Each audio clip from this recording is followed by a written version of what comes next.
Би эднэрийг юусоо ойлгохгүй. 3 сая доллар өгөөд онгоц наашаа ирээд тэгээ бүр алдсан. Тим амир мэдрэл муутай гараад байгаа байхгүй. Тим амир хүмүүсийн доор европчууд амьдарч байгаа байхгүй. Олон улсын харилцаа улс төр ийм заваан болцсон байна. Тэгээд 3 дугаар дэлхийн дайныг нэр бүр ингээд тэсэн ядаж хүлээж ах шиг байна шүү дээ.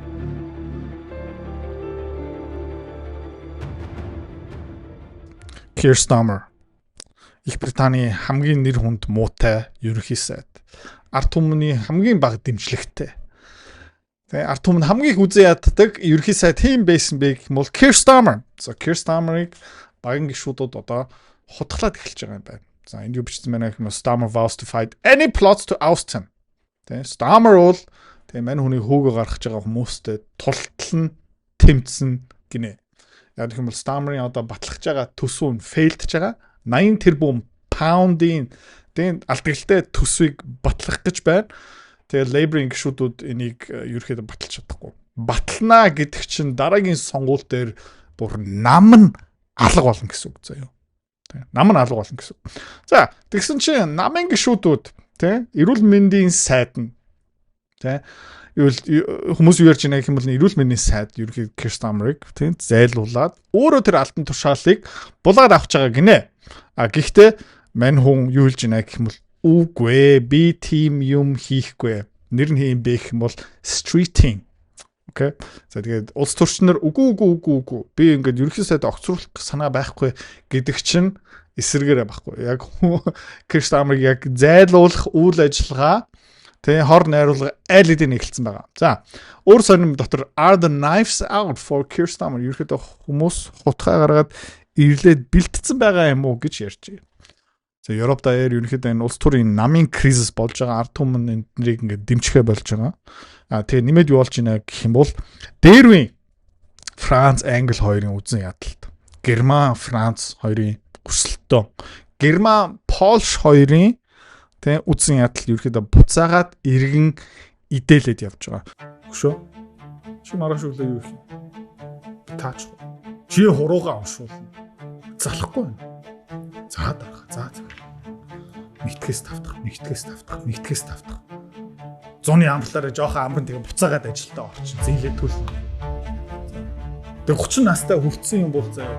Хүү, чиггүүдээ талтаа орчлоо.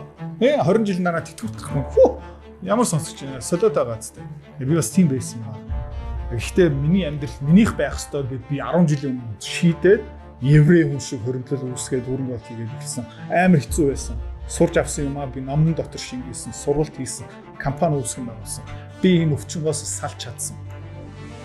Тэ энэ хуруу шүү дээ. Хизээж хуруу уншигчтэй золохгүй. Never again. За чи адилхан ийм өвчнгоос салмаар байгаа юм бол зээл мэйл янз мөнгөний зовлонгоос салмаар байгаа юм бол би сургалтаа санал болгоё. Мөнгөний зовлон баяртай гэсэн сургалт. Эний талаар дэлгэрэнгүй мэдээлэл авмаар байгаа юм бол видеоны эз эргээд болсон. Юунаас болж байгаа юм бэ гэх юм бол эдийн засаг агшиж байгаа. Ард түмэн тэднийг эсэргүүцэж байгаа. Тэгээд юу хийж гинэ гэх юм бол Украины төлөө ерөөдөө улсаа наммаа Европын холбоогоо золиослж байгаа болохоор Европ даяар одоо томоохон улс төрийн тэг улс орны кризис эхэлж байгаа. Номер 1 юу юм бэ гэх юм бол нөгөө Nord Stream pipeline та санаж байгаах зөнөө сонссон баг Nord Stream 1 pipeline-ыг хэн дэлбэлсэн бэ гэх юм бол Украинчууд дэлбэлсэн болж таарж байна. Тэгээд энэ юу юм бэ гэх юм бол Украин улс Герман улсын хамгийн том дэд бүтцийг дэлбэлсэн байгаа гэсэн үг. Төсөөлөө үүсчих Казахстан манай 4-р цахилгаан станцыг дэлбэлээ гэж бодъё. Тэрнтэй ерөөхдөө ижилхэн одоо террористийн алдаг гэсэн үг. Эсвэл оюу толгой Эрдэнэт уурхайгийг тий зогсоодсон байна гэсэн үг. Энэ юу юм бэ гэх юм бол миний зүгээс баг дайн эсвэл терроризм. Гэхдээ юу болж байна гэх юм бол тий Польш улсад тэр Украин хэдэн хүмүүс нь баривчлагдсан. Тэр Nord Stream pipeline-ыг дэлбэлсэн. Польш улсад. Польш улс юу хийж нэ гэх юм бол тэр гэмт хэрэгтэнгүүдийг Герман руу явуулахгүй гинэ. Тэднийг ингээ хамгаалж байгаа гэсэн үг. Итали бас нэг хүн баригдсан. Тэ? Одоо яг энэ Nord Stream pipeline-ыг дэлб авсан хүн. Бас Герман руу явуулахгүй байна. За тэгээ энэ хооронд юу болж ийнэ гэх юм бол удахгүй заяа. Дараагийн сонгуул болоод энэ CDU Friedrich Merz байхгүй болсныхан дараа AfD тэ? AfD нам юу гэж ярих юм бэ? Хөөе Польшуудаа. Нөгөө хүн хаана байгаа юм бэ? Тэгээ манай дэд бүтцийг яасан хүнтэй ярмаар байна. За тэгээд Энэ pipeline ерөөхдөө Nord Stream 2 pipeline 21 онд ерөөхдөө баригдаад дууссан. Ашиглалт нь ерөөсөө ороогүй, яг гэвэл тэр Орос Украины дайн эхэлсэн. За тэгээд Европчууд хоорондоо юу илж гинэ гэх юм бол нэг тал нь юу илж гинэ гэх юм бол тэр гэмт хэрэгтнуудаа Герман руу явуулах хэрэгтэй. Зарим нь юу илж гинэ гэх юм бол тэр гэмт хэрэгтнуудаа Герман руу явуулах ёсгүй.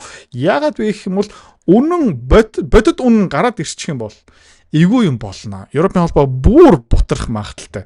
Герман, Польш хоорондоо аалцаад эхлэх магадaltaй гэж юм. За, Герман улс ерөөхдөө 6 хүн дээр тий юу гаргасан бэ гэх юм бол баривчлах тушаал гаргасан. За, Герман улс бас энийг юу хийсэн бэ гэх юм бол Европын холбоо дээрээ энийг өргөн барьсан.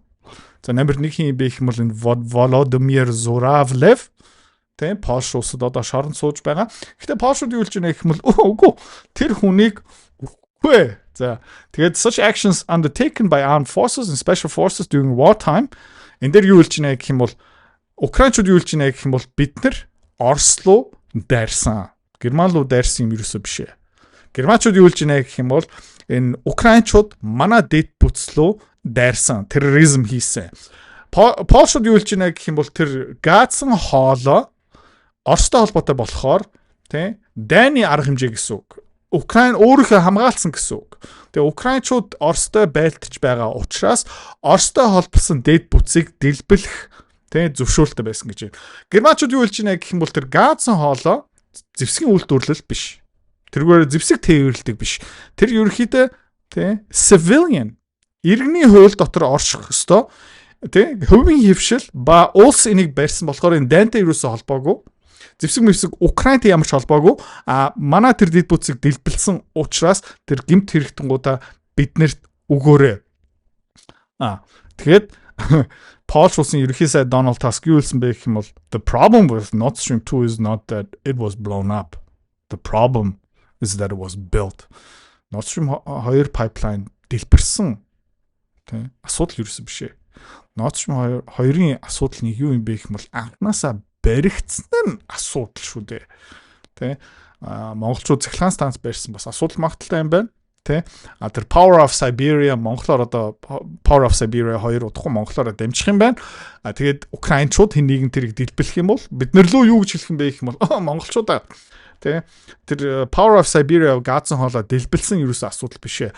Анханасаа та нар энийг барих ёсгүй байсан байна. Тэгээ магадгүй 4-р цахилгаан станцтай тэрийг барьж ярьж магадгүй оюу толгой гокмок тэ ярьж магадгүй байхгүй юу? Тэ Монголын төмөр зам Улаанбаатар төмөр зам энийг 50% эзэмшиж байгаа юм бэ гэх юм бол Оросууд тэрийг дэлбэлчих юм бол яг гэж тэ 60-аад он тэр төмөр замыг барьсан юм бэ? Тим одоо хуулийн хамгаалт ашиглана гинэ.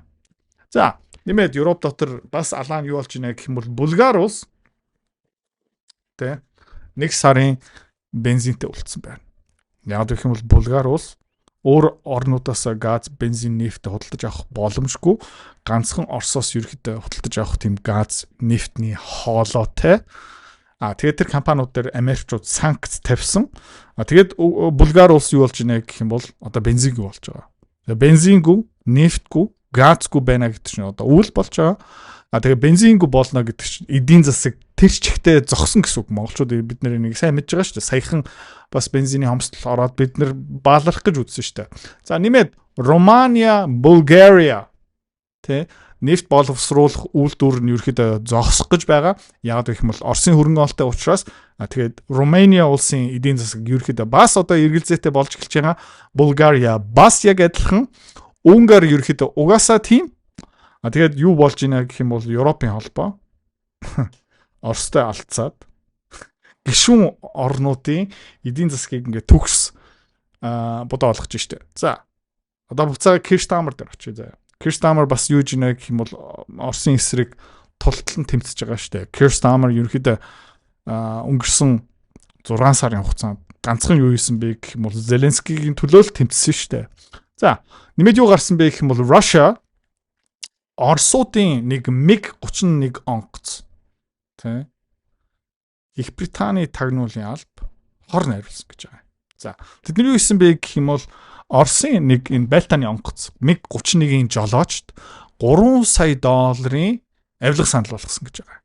За тэгэхэд Оросын тэр онгоцны жолоочд 3 сая доллар өгөөд ямар тушаал өгсөн бэ гэх юм бол чи онгоцтойгоо пуужинтай бүрэн зэвсгэлцэн одоо онгоцоо бүрэн тонголчих зэвсгээр. Тэгээ чи юу хийх ёстой юм бэ гэх юм бол Романиа улс руу нисээрэй тэр онгоцоор. Европын холбооны нутглуу дайрч байгаа юм шиг жүжиг тоглоорой. За тэгээд тэр онгоц Романиа улс руу ингээд нисэж явахдаа Их Британийн юу хийж исэн бэ гэх юм бол тэр онгоцыг сөнөөхж исэн. Окей. Тэгээ Их Британийн юу гэж хэлэх байсан бэ гэх юм бол хуу хартаа Оросын байлтааны онгоц манай нэг гишүүн орн руу бүрэн зэвсгэлцэн дайрах гэж үзэж байна. Тэгээ нь юу вэ? Дайн эхлүүлэх шалтгааныг эднэр өөрөө зохион байгуулалтаа хийж штэ. За тэгээд нэмээд энэ дээр Орос холбооны гадаад хэргийн сайд Лавров юу хэлж байна гэх юм бол энийг одоо юу гэж тайлбарлах вэ? Энэ баг терроризм уу? Дайн юм уу? Их Британий тагнуулын газар яг юу хийх гэж байгаа юм бэ? Цөмийн зэвсэгтэй орны онгоцны жолоочд авилга өгөөд зэвсэгтэй онгоцыг Европын холбооны гишүүн орн руу дайраарай гэсэн жүжиг тоглуулад яг яах гэж байгаа юм бэ? Тэгээ энэний цаана яг хэн байгаа юм бэ гэх юм бол мэдээж Их Британий засгийн газар MI6 тэгээ эцсийдээ Keir Starmer байгаа юм шүү. Тэгээд ер нь бол нь Европын холбооны гишүүн орн Англи улс. Энэ дайн дуусныхаа дараа ерөөдөө яаж хоорондоо найрсаг амьдрах гэж байгаа юм бэ? Бөө мэд заяа. Keir Starmer тухайн алга болно. Friedrich Merz алга болно. Macron алга болно. Дараагийн хүмүүс нь гарч ирнэ. Тэгээд би эднэрийг юусоо ойлгохгүй байна. 3 сая доллар өгөөд онгоц наашаа идрээд тэгээ бүр алдсан яа. Тим амир мэдрэл муутай гараад байгаа байхгүй. Тим амир хүмүүсийн доор европчууд амьдарч байгаа байхгүй. Олон улсын харилцаа улс төр ийм заван болцсон байна. Тэгээд энэ 3 дугаар дэлхийн дайныг эднэр бүр ингээд тэсэн ядаж хүлээж ах шиг байна шүү дээ. Заваарсан гарууд хурдхан шиг энэ дураг зайлаасан Макрон, Мерц бүгдээрээ бурхан байна. Мөнгөний зовлонгоос салах амархан биш ээ, амар хэцүү. Гэхдээ хамгийн үр дүнтэй, хамгийн гоё амжилт гэх юм уу да. Яагаад гэх юм бол энийг танаа чиний амьдрал чинийх болно.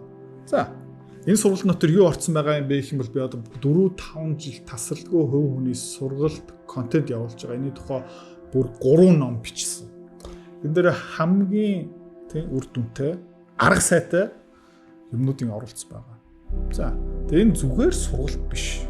Энэ зүгээр видео бичлэг биш. Энэ зүгээр юм унших биш. Хоёулаа хамт дасгал хийнэ. Чамааг ухамсартай болохын тулд, чамааг доор хаяж 6 сар мөнгөө далт хийлэгдэг болохын тулд хүн цохилт хэрэгтэй. Чамд хүн цохилтын өгнө. Хөвгчлөлтэй. Фан. Чамааг ерөөсө зовоохгүй чи залахгүй чи ерөөсө уйдахгүй амлж जैन заяа. За. Ойролцоо 200 гаруй хуудас контент, 25 видео бичлэгийн дараа чам бас юу гаргаж өгөх юм бэ гэх юм бол санхүүгийн тайланыг чинь гаргаад өгч. Хизээ хідэн төвөртэй болох юм.